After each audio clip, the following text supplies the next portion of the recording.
Hello അസ്സലാമു അലൈക്കും welcome back.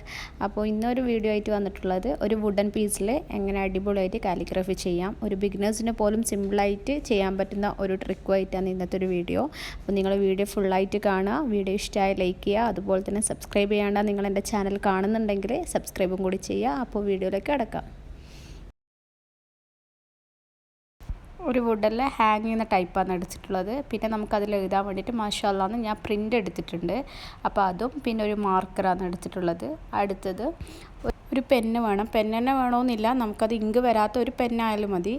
അപ്പോൾ നമ്മൾ മാഷാ അല്ലാഹ് ഒരു ഷേപ്പിൽ കട്ട് ചെയ്തിട്ട് അതിൻ്റെ രണ്ട് സൈഡിലായിട്ടും സെല്ലോ ടേപ്പ് വെച്ചിട്ട് ഒന്ന് സ്റ്റിക്ക് ചെയ്യാൻ വേണ്ടിയിട്ടാണ് അങ്ങനെ കൊടുക്കുന്നത്. അതൊരു പെർഫെക്ഷനിൽ നമുക്ക് അങ്ങോട്ടും ഇങ്ങോട്ടും മാറിപ്പോകാണ്ടിരിക്കാൻ വേണ്ടിയിട്ട് രണ്ട് സൈഡിലും സെല്ലോ ടേപ്പ് വെച്ച് നമ്മളൊന്ന് ടാപ്പ് ചെയ്ത് കൊടുക്കുക. എന്നിട്ട് ഈ ഒരു മാഷാ അല്ലാഹ് ഉള്ള ഔട്ടർ ലൈനിലൂടെ നമ്മൾ ഈ ഒരു പെന്ന് വെച്ചിട്ട്, പെന്നോ എന്തെങ്കിലും ഒരു നമുക്ക് ഇതിൻ്റെ മേലെ എഴുതി കഴിഞ്ഞാൽ താഴെ അതിൻ്റെ ഷാഡോ വരണം, അത്ര മാത്രമേ ഉള്ളൂ. അതിപ്പോൾ നിങ്ങൾ എന്തായാലും യൂസ് ചെയ്യുന്ന കുഴപ്പമില്ല. അപ്പോൾ അത് നമ്മൾ ഇതിൻ്റെ മേലെ ഔട്ടർ ലൈനിലൂടെ നമ്മളിത് എഴുതി കൊടുക്കുക, കുറച്ച് കട്ടിയിൽ തന്നെ എഴുതുക. അപ്പോൾ അതിൻ്റെ ആ ഒരു ഷാഡോ ഈ ഒരു വുഡൻ പീസിൽ നമുക്ക് വരും. അപ്പോൾ ഞാൻ ഓൾറെഡി എഴുതിയിട്ടുണ്ട്, നിങ്ങൾക്ക് വീഡിയോയിൽ കാണിക്കാൻ വേണ്ടിയിട്ടാണ് ജസ്റ്റ് ഞാൻ മേലെ എഴുതി കാണിച്ചത്. അപ്പോൾ ഇതാ നിങ്ങൾ കാണുന്നുണ്ടാവും അത് എഴുതിയത് അതേപോലെ അതിൻ്റെ ഷാഡോ അതിൽ വന്നിട്ടുണ്ട്. അപ്പോൾ അത് നമുക്ക് ഇതിൻ്റെ മേലിലൂട്ടിയാണ് നമുക്ക് മാർക്കർ വെച്ച് എഴുതേണ്ടത്. ഞാൻ മാർക്കർ യൂസ് ചെയ്തിട്ടായിരുന്നു ഇത് എഴുതാൻ പ്ലാൻ ചെയ്തത്. പക്ഷേ ഞാൻ എഴുതിയപ്പോഴാണ് മനസ്സിലായത് വുഡൻ പീസിലായതുകൊണ്ട് സ്പ്രെഡ് ആകുന്നുണ്ട് നമ്മൾ എഴുതുന്ന സമയത്ത്. അതുകൊണ്ട് ഞാൻ അതിൻ്റെ ഔട്ടർ ലൈന് എന്താക്കി പെന്നിനെ കൊണ്ട് ഔട്ടർ ലൈൻ എഴുതാമെന്ന് വിചാരിച്ചു. പക്ഷെ ഞാനിപ്പോൾ റെഡ് കളർ പെന്നാണ് എടുത്തിട്ടുള്ളത്, അതിന് ഇങ്ക് കറക്റ്റ് വരുന്നില്ല. അതുകൊണ്ട് തന്നെ ഞാൻ ആ ഒരു പെന്ന് ചൂസ് ചെയ്യാൻ കാരണം എൻ്റെ അടുത്ത് പെൻസിലില്ലായിരുന്നു. അപ്പോൾ നിങ്ങളുടെ അടുത്ത് പെൻസിൽ ഉണ്ടെങ്കിൽ നിങ്ങൾ പെൻസിൽ വെച്ചിട്ട് തന്നെ മാക്സിമം അതിൻ്റെ ഔട്ടർ ലൈൻ എഴുതാൻ നോക്കുക. അപ്പോൾ ഈ ഒരു റെഡ് കളർ മാർക്ക് നമുക്ക് ഒഴിവാക്കാൻ പറ്റും. എൻ്റെ ഇപ്പോൾ റെഡ് കളർ പെന്നിനെ കൊണ്ട് എഴുതിയതുകൊണ്ട് എനിക്കത് കുറച്ച് ലാസ്റ്റ് പെയിൻ്റ് അടിക്കുന്ന സമയത്ത് കുറച്ചൊരു ഡിഫിക്കൽട്ടായിട്ട് വന്നിട്ടുണ്ടായിന്. അപ്പോൾ നിങ്ങളെ കയ്യിൽ പെൻസിൽ ഉണ്ടെങ്കിൽ നിങ്ങൾ പെൻസിലെ കൊണ്ടോ അല്ലെങ്കിൽ സ്പ്രെഡ് ആകാത്ത വിധത്തിലുള്ള മാർക്കർ നേരിയ ടൈപ്പ്, അതായത് നിബ് നേരിയതായിട്ടുള്ള മാർക്കർ കൊണ്ട് യൂസ് ചെയ്തിട്ട് നിങ്ങളത് ഔട്ടർ ലൈൻ കംപ്ലീറ്റ് ചെയ്താൽ മതി. അപ്പോൾ എൻ്റെ അടുത്ത് ഈ ഒരു പെന്ന് ഉള്ളതുകൊണ്ട് ഞാൻ ഈ ഒരു പെന്ന് എന്താ പറയുക കറക്റ്റ് മഷി വരാത്തതാണ്, അതുകൊണ്ട് ആണ് ഈ ഒരു പെന്ന് ഞാൻ ചൂസ് ചെയ്യാൻ കാരണം. അപ്പോൾ അങ്ങനെ ഇതിൻ്റെ ഔട്ടർ ലൈന് എല്ലാം കറക്റ്റായിട്ട് നമ്മൾ എഴുതി കൊടുക്കുക. അപ്പോൾ നമുക്ക് പെയിൻറ്റ് ചെയ്യാൻ വളരെ സിമ്പിളായിരിക്കും. അതിനാണ് ഈ ഒരു ഔട്ടർ ലൈന് നമ്മൾ നേരിയൊരു പെന്നോ പെൻസിലോ വെച്ച് നമ്മളിത് എഴുതാൻ പറയാൻ കാരണം അതുകൊണ്ടാണ്. അങ്ങനെ ഞാൻ കംപ്ലീറ്റ് ആയിട്ട് ഔട്ടർ ലൈന് പെന്ന് വെച്ച് മാർക്ക് ചെയ്ത് കൊടുത്തിട്ടുണ്ട്. ഇനി നമുക്ക് നെക്സ്റ്റ് ഇതിൻ്റെ ഉള്ളിൽ കളർ ചെയ്യലാണ്. അപ്പോൾ ഞാൻ ആദ്യം പറഞ്ഞിട്ടുണ്ടായിരുന്നു, ഞാൻ ഈ മാർക്കറിനെ കൊണ്ട് ട്രൈ ചെയ്തപ്പോൾ സ്പ്രെഡ് ആകുന്നത് കാരണം ഞാൻ പിന്നെ അത് മാർക്കർ മാറ്റി ഒരു കളർ അക്രിലിക്കിൻ്റെ ഒരു കളർ യൂസ് ചെയ്തിട്ടാണ് ഇത് കംപ്ലീറ്റ് ആക്കുന്നത്. അപ്പോൾ ഞാൻ ഫസ്റ്റ് ഇങ്ങനെ സ്പ്രെഡ് ആവുന്ന അറിയാത്തതുകൊണ്ട് ഞാനൊന്ന് ടെസ്റ്റ് ചെയ്ത് നോക്കുമ്പോഴാണ് മനസ്സിലായത് ആ ഒരു നീറ്റ് കിട്ടുന്നില്ല നമ്മൾ എഴുതി നോക്കുമ്പോൾ. അപ്പം ഞാൻ ഈ ഒരു മാർക്കർ വെച്ചിട്ട് കറക്റ്റ് നമുക്ക് എന്താ നല്ല പെർഫെക്ഷനിൽ ചെയ്തെടുക്കാൻ പറ്റില്ല. പെയിൻറ്റ് യൂസ് ചെയ്ത് ബ്രഷിനെ കൊണ്ട് ചെയ്യുന്നതിനെക്കാട്ടി കുറച്ചും കൂടി ബെറ്ററായിട്ട് നമുക്ക് ഈ ഒരു മാർക്കർ വെച്ച് ചെയ്യാൻ പറ്റുമെന്നുള്ള ആ ഒരു ഇതിലായിരുന്നു ഞാൻ സ്റ്റാർട്ട് ചെയ്തത്. പക്ഷെങ്കിൽ പിന്നെയാണ് മനസ്സിലായത് വുഡൻ പീസിൽ എഴുതുമ്പം ആ ഒരു മാർക്കർ സ്പ്രെഡ് ആയിക്കൊണ്ടിരിക്കുന്നുണ്ടെന്ന്. അപ്പോൾ ഞാൻ കുറച്ചൊക്കെ ഞാൻ കംപ്ലീറ്റ് അതിൻ്റെ ഉൾഭാഗത്ത് സ്പ്രെഡ് ആകാത്ത വിധത്തിൽ ഞാനൊന്ന് ട്രൈ ചെയ്ത് നോക്കുന്നുണ്ട്. ലാസ്റ്റ് ഞാൻ അക്രിലിക് കളർ വാങ്ങിച്ചിട്ടാണ് പിന്നെ ഇത് കംപ്ലീറ്റ് ചെയ്തത്. അപ്പോൾ ഈ ഒരു കളറാണ് ഞാൻ യൂസ് ചെയ്യുന്നത്. അപ്പോൾ ഇത് ബ്രഷിനെ കൊണ്ട് നേരിയ ടൈപ്പ് ബ്രഷിനെ കൊണ്ട് യൂസ് ചെയ്തിട്ട് ഞാൻ ഇത് കംപ്ലീറ്റ് ആക്കി ചെയ്യുന്നത്. അപ്പോൾ ഇങ്ങനെയാണ് നമുക്ക് നോക്കാം. ഈ ഒരു ടൈപ്പ് നേരിയ ടൈപ്പാണ് ഞാൻ ബ്രഷ് യൂസ് ചെയ്തത്. അപ്പോൾ ഇതിനെക്കാട്ടി നേരിയത് എൻ്റെ അടുത്തുണ്ടായിരുന്നു. അപ്പോൾ ഞാനിത് ഫസ്റ്റ് ഇതൊന്ന് ട്രൈ ചെയ്ത് നോക്കിയിട്ട് രണ്ടാമതും ഞാൻ ഇതിലും നേരിയൊരു ബ്രഷ് വെച്ചിട്ടാണ് ബാക്കിയുള്ളത് കംപ്ലീറ്റ് ചെയ്തത്. അപ്പോൾ ആദ്യം തന്നെ ഞാൻ പെയിൻറ്റ് കുറച്ചെടുത്ത് കുറച്ച് വാട്ടറും കൂടി എടുക്കുന്നുണ്ട്. കാരണം ഡ്രൈ ആയിപ്പോന്നനുസരിച്ചിട്ട് ഈ ഒരു ബ്രഷ് നമുക്ക് വാട്ടറിൽ ഡിപ്പ് ചെയ്യാൻ വേണ്ടിയിട്ട് കുറച്ച് വാട്ടറും എടുക്കുക. എന്നിട്ട്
ഓൾമോസ്റ്റ് നമ്മൾ ഫില്ല് ചെയ്ത് ഔട്ടർ ലൈനൊക്കെ കംപ്ലീറ്റ് പെർഫെക്ഷൻ ആയിട്ട് എഴുതി വന്നിട്ടുണ്ട്. ഇനി ബാക്കിയും കൂടി നമുക്ക് ഇതൊന്ന് നോക്കാം.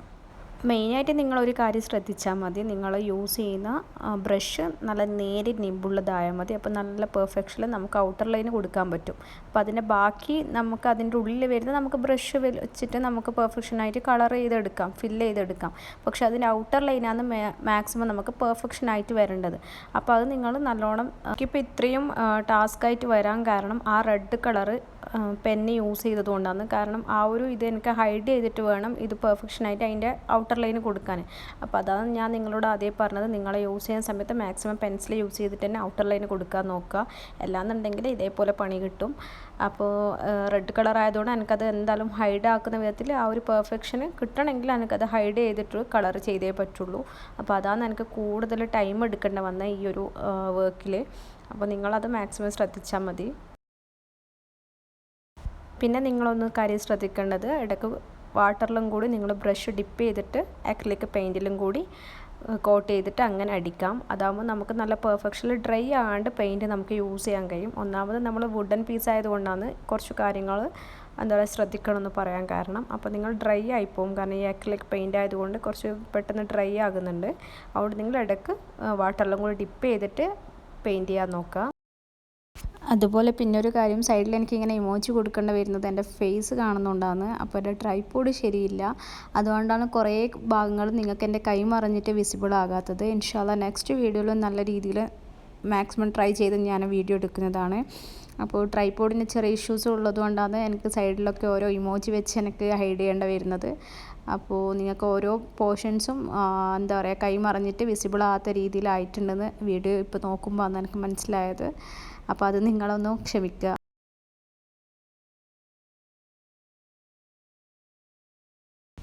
അതുപോലെ നമ്മളെ വർക്ക് ഇവിടെ കംപ്ലീറ്റ് ആയിട്ടുണ്ട്. പ്രിൻറ്റിൽ നമ്മൾ എങ്ങനെയാണോ എടുത്തിട്ടുള്ളത് അതേപോലെ മാക്സിമം നല്ല പെർഫെക്റ്റ് ആയിട്ട് വന്നിട്ടുണ്ട്. അപ്പോൾ ഇൻഷാല്ലാ നിങ്ങളും ട്രൈ ചെയ്ത് നോക്കിയിട്ട് ഫീഡ്ബാക്ക് എനിക്ക് കമൻറ്റായിട്ട് അറിയിക്കുക. ഇന്നത്തെ വീഡിയോ നിങ്ങൾക്ക് യൂസ്ഫുൾ ആയെന്ന് വിചാരിക്കുന്നു. ഇതേപോലുള്ള യൂസ്ഫുൾ ആയിട്ടുള്ള വീഡിയോസുമായിട്ട് ഇനിയും ഞാൻ നിങ്ങളുടെ മുന്നിൽ വരും. Thank you, by.